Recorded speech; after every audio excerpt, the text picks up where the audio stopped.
Module 9 is about technological change. That's a huge one in our economy. Let's take a look at what we've got here. Lectures. Here's something you don't want to miss. A short little thing there. A comedian gives some perspective. Badly needed perspective on technology. Technology, we love it and we hate it. Yeah, we love new technology. It's great. It's a lot of fun. It makes us more productive. It's cool. Hey, what's not to love? We hate it when we're employed in the industry it replaces. Yeah. Which brings us to productivity, the bright side, productivity, the dark side. Well, productivity is defined as how much a worker can produce in an hour. And that's the basis of our standard of living. That's why we have a higher standard of living, say, than Venezuela, because a U.S. worker can produce more stuff in an hour than a Venezuelan worker. That's it. That's the bottom line. We can produce more stuff. We have more stuff. And that means standard of living. Okay, more stuff. And how do you get more stuff? You produce it. Well, technology is one of the factors of productivity, and it's a big one. And the bright side, obviously, is over time we figure out better ways to do things. We have machinery today and technology today that we didn't have 100 years ago. That's why workers can produce more today than they did 100 years ago, and that's why our standard of living keeps rising. The dark side. Well, let's put it this way. Industries are completely wiped out with new technology.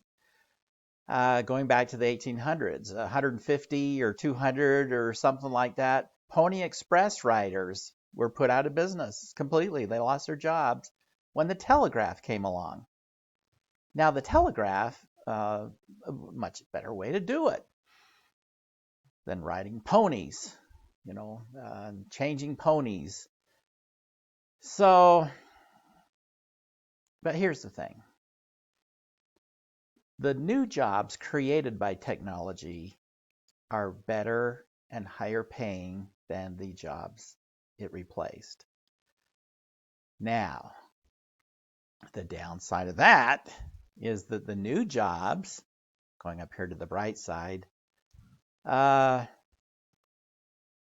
tend to require more human capital, more education, more expertise, more training to be able to do. So another example, computers. Desktop computers replace secretaries by the droves. There used to be a lot more secretaries out there. Instead, people got a computer on their desk. And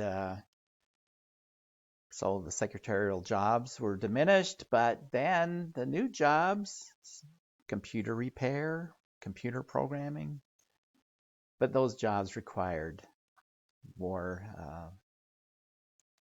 training and education. So the sad thing is, for those of us who aren't exactly, would rather work with our backs, okay, we go out there and lift some heavy stuff in the factory. Now we're finding have to stick your nose in a book more and develop these muscles a little more. And that can kind of suck sometimes. You'd rather just go to work than head for the beach, right? Instead of study some more. So anyway, read those are two really good Paul Solomon videos, short and sweet, but it addresses the downside of the upside and the bright side. In the short run, we hate that kind of new productivity. In the long run, we love it. That's where our standard of living comes from.